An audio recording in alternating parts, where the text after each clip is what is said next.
ខ្មែរអើយចូលចាំទាំងថា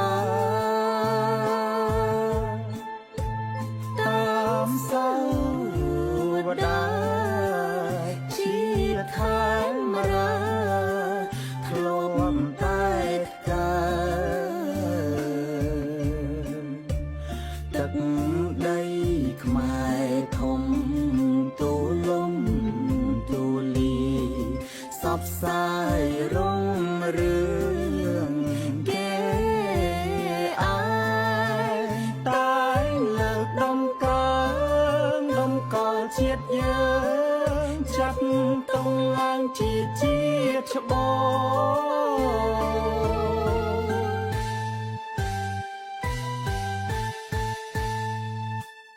អា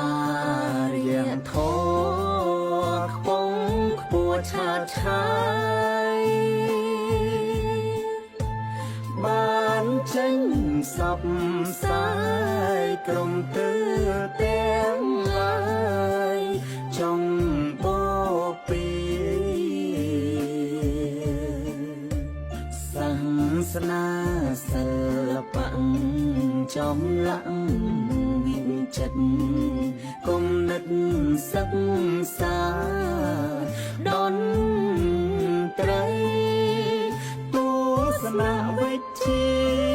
ព្រះពុទ្ធសាសនា